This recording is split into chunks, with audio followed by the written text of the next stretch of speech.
અને જેલમાં પૂરી દીધા છે, કોર્ટે ગુનો દાખલ કર્યો છે, કપાસનો ભાવ માંગતા હતા એટલે એના માટે થોડા આપણે લાઈનસર થઈ જશું.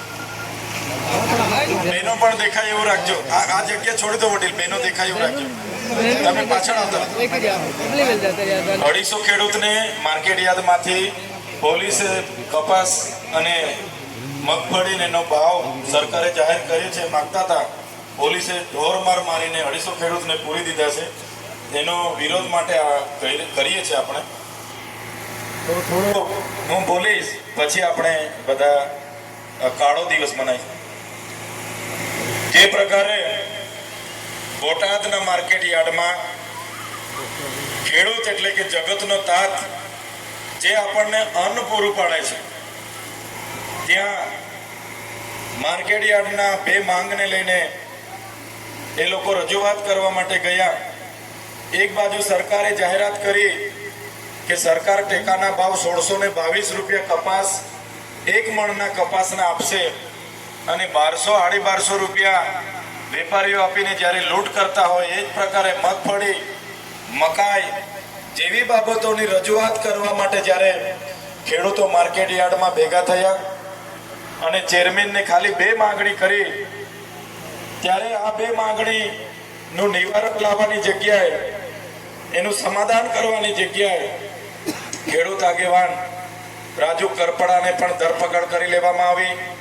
અને એનાથી પણ વધારે દુઃખદ બાબત, ગત રોજ હળદડ ગામમાં, જે બોટાદથી 3 કિલોમીટર હળદડ ગામ છે, તે હળદડ ગામમાં જ્યારે ખેડૂતો એક પંચાયત બોલાવી કે ભાઈ આપણે હવે આગળ શું કરી શકાય, ખેડૂતને ન્યાય કઈ રીતના મળશે, સરકારને કઈ રીતના વાટાઘાટો કરીએ, આવી સામાન્ય બાબતમાં ખેડૂતોએ બધા ભેગા થયા.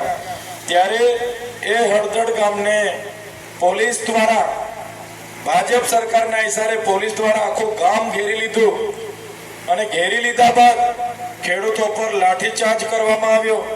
ખેડૂતો જગતના તાતને મારવામાં આવ્યા. કેટલાક ખેડૂતો નાસભાગમાં ઘરોમાં ઘૂસી ગયા તો ઘરોના દરવાજા તોડી નાખવામાં આવ્યા અને ખેંચીને ત્યાં મા બહેનો હતી એમને પણ ડરાવવામાં આવીને ખેડૂતો સાથે જે અત્યાચાર થયો છે, જેનો અમે સખત વિરોધ કરીએ છીએ અને આજના દિવસને કાળો દિવસ મનાવીએ છીએ. અંગ્રેજોના શાસનમાં પણ આટલી બધી તાનાશાહી નહોતી.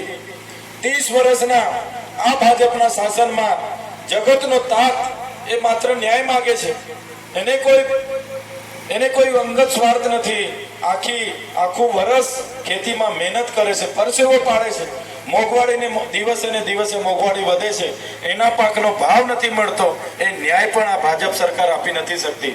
30 વર્ષની સરકાર, એના મંત્રીમંડળ, એમની સરકાર નિષ્ફળ ગઈ છે. ત્યારે કૃષિ મંત્રીએ રાજીનામું આપી દેવું જોઈએ અને જે ખેડૂતોને મારીને પોલીસ દ્વારા ડિટેન કરીને, ધરપકડ કરીને 250 જેટલા ખેડૂતોને પૂરી દેવામાં આવ્યા છે. એમને આજે પાણી પણ નથી આપવામાં આવતું, જમવાનું પણ નથી આપવામાં આવતું. એ ખેડૂતોના સમર્થનમાં અને સરકારના ઇશારે પોલીસે કરેલા અત્યાચારના વિરોધમાં આજના દિવસને અમે કાળો દિવસ તરીકે મનાવીએ છીએ. અને સાથે સાથે આવનારા દિવસોમાં આ પ્રકારના ખેડૂતો સાથે અન્યાય થશે તો આખા ગુજરાતના જેટલી પણ એપીએમસી માર્કેટ યાર્ડો છે એમાં ખેડૂતોને સાથે રાખીને ખૂબ મોટા આંદોલનો પણ થશે.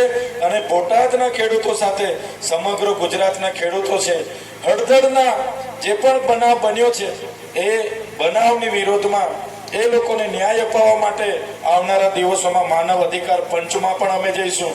આમ આદમી પાર્ટી અરવિંદ કેજરીવાલજી ની આગેવાનીમાં સમગ્ર ગુજરાતના ખેડૂતો સાથે અમે છે અને જે પણ પોલીસ અધિકારીઓ અમાનવીય વ્યવહાર કર્યો છે એના પર કડકમાં કડક આવનારા દિવસોમાં કાયદેસરની કાર્યવાહી થાય, અમારા ખેડૂતને મળે એ પ્રકારના આવનારા દિવસોમાં કાર્યક્રમ આપીશું. જય જવાન, જય જવાન, જય જવાન, જય જવાન. ધન્યવાદ.